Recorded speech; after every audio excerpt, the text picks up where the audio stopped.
एक झकझोरा हुआ देश पहलगाम में आतंकवाद का साया। हिमालय में बसा एक खूबसूरत शहर पहलगाम की शांति 22 अप्रैल 2025 को चकनाचूर हो गई। एक भयानक आतंकी हमले ने 26 निर्दोष लोगों की जान ले ली, जिससे पूरे भारत और उसके बाहर सदमे की लहर दौड़ गई। इसके तुरंत बाद सुरक्षा के कड़े इंतजाम किए गए, बॉर्डर बंद कर दिए गए और अपराधियों को पनाह देने के संदिग्ध लोगों के खिलाफ कूटनीतिक कार्रवाई की गई।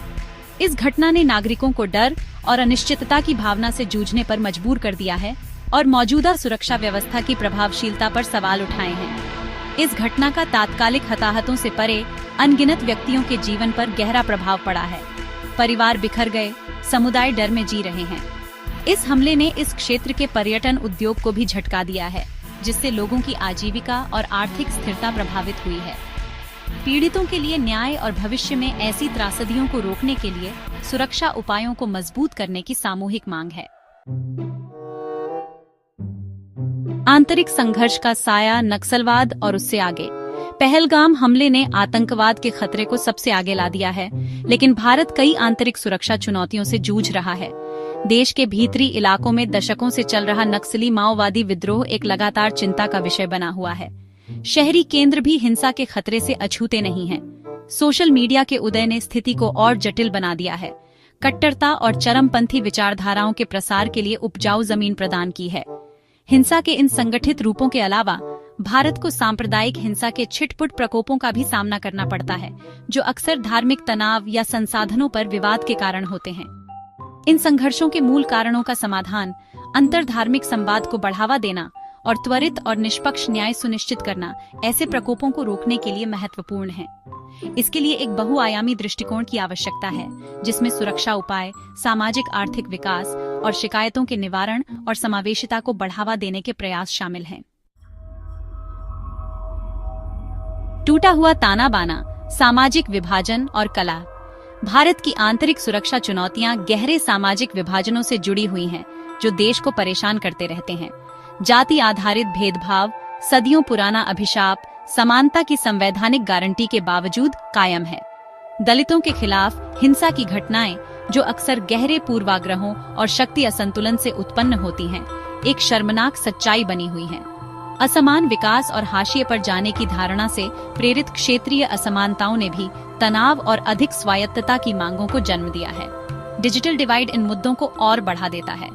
डिजिटल डिवाइड को दूर करना, डिजिटल साक्षरता को बढ़ावा देना और ऑनलाइन हानिकारक सामग्री के प्रसार पर अंकुश लगाना एक अधिक समावेशी और न्याय संगत समाज को बढ़ावा देने के लिए आवश्यक है। इन सामाजिक विभाजनों को पाटना, विविधता के बीच एकता को बढ़ावा देना और सभी के लिए समान अवसर सुनिश्चित करना राष्ट्रीय सुरक्षा और भारत की पूरी क्षमता की प्राप्ति के लिए महत्वपूर्ण है। भाग 4, सरकार की प्रतिक्रिया। एक जटिल परिदृश्य को नेविगेट करना। भारत सरकार ने नीतिगत पहलों, सुरक्षा उपायों और विकासात्मक कार्यक्रमों के संयोजन से इन चुनौतियों का जवाब दिया है। पहलगाम हमले के बाद सुरक्षा एजेंसियां हाई अलर्ट पर हैं और सीमा पर गश्त बढ़ा दी गई है। नक्सली विद्रोह का मुकाबला करने के लिए सरकार ने सुरक्षा अभियानों को विकासात्मक पहलों के साथ जोड़ा है। इसमें बुनियादी ढांचे का विकास और गरीबी उन्मूलन कार्यक्रम शामिल है।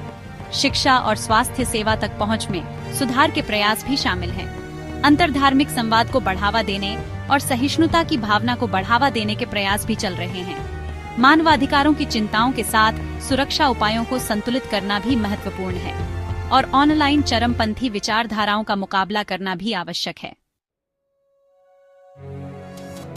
भाग 5, देखती दुनिया, अंतर्राष्ट्रीय प्रतिक्रियाएं और भू राजनीतिक निहितार्थ।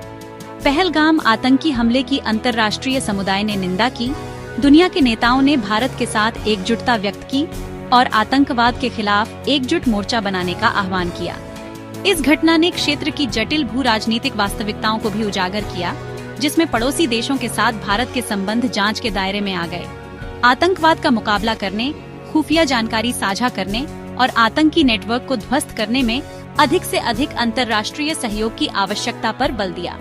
इसने आतंकवाद के मूल कारणों जैसे गरीबी, असमानता और राजनीतिक अस्थिरता को दूर करने के महत्व पर भी प्रकाश डाला। आतंकवाद का मुकाबला करने के भारत के प्रयासों को अक्सर अन्य क्षेत्रीय और वैश्विक शक्तियों के हितों से जटिल बना दिया जाता है, जिनमें से प्रत्येक की अपनी रणनीतिक गणनाएं और प्राथमिकताएं होती हैं। इन चुनौतियों का समाधान करने के लिए न केवल घरेलू प्रयासों की, बल्कि अंतर्राष्ट्रीय सहयोग, शांति और सुरक्षा के प्रति साझा प्रतिबद्धता और हमारी साझा मानवता की मान्यता की भी आवश्यकता है। भाग 6, असुरक्षा की कीमत, सामाजिक आर्थिक प्रभाव। असुरक्षा की मानवीय कीमत नापी नहीं जा सकती, लेकिन आर्थिक परिणाम भी गंभीर हैं।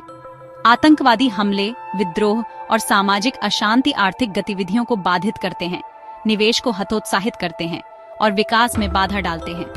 पर्यटन उद्योग, जो भारत की अर्थव्यवस्था में एक प्रमुख योगदान करता है, सुरक्षा चिंताओं के प्रति विशेष रूप से संवेदनशील है। सुरक्षा उपायों के लिए संसाधनों का मोड़ अक्सर शिक्षा, स्वास्थ्य सेवा और बुनियादी ढांचे में निवेश की कीमत पर आता है, जिससे गरीबी और अविकसितता का चक्र और भी बढ़ जाता है। सामाजिक अशांति और हिंसा संस्थानों में विश्वास को कम करती है, कानून के शासन को कमजोर करती है और सामाजिक एकजुटता को कम करती है। मानव पूंजी में निवेश, उद्यमशीलता को बढ़ावा देना और व्यवसायों के विकास के लिए एक सक्षम वातावरण बनाना असुरक्षा के नकारात्मक आर्थिक प्रभावों का मुकाबला करने और एक अधिक समृद्ध और न्याय संगत समाज के निर्माण के लिए आवश्यक है। भाग 7, एक सुरक्षित भविष्य की ओर, सद्भाव और सतत प्रगति को बढ़ावा देना। भारत की आंतरिक सुरक्षा के लिए चुनौतियां जटिल और बहुआयामी हैं, जिनके लिए एक समग्र दृष्टिकोण की मांग है। सुरक्षा बलों को मजबूत करना महत्वपूर्ण है, लेकिन असंतोष के मूल कारणों का समाधान करना, सामाजिक सद्भाव को बढ़ावा देना और अवसर पैदा करना भी उतना ही महत्वपूर्ण है। शिक्षा, स्वास्थ्य सेवा और कौशल विकास में निवेश नागरिकों को सशक्त बनाने और साझा उद्देश्य की भावना को बढ़ावा देने के लिए सर्वोपरि है। समावेशी आर्थिक विकास को बढ़ावा देना असमानताओं को कम करने और अशांति को रोकने के लिए आवश्यक है। लोकतांत्रिक संस्थानों को मजबूत करना और न्याय तक समान पहुंच सुनिश्चित करना एक न्याय संगत समाज के लिए मूलभूत है। असुरक्षा के मूल कारणों का समाधान करके, मानव पूंजी में निवेश करके और शांति की संस्कृति को बढ़ावा देकर भारत एक जीवंत लोकतंत्र और वैश्विक नेता बन सकता है।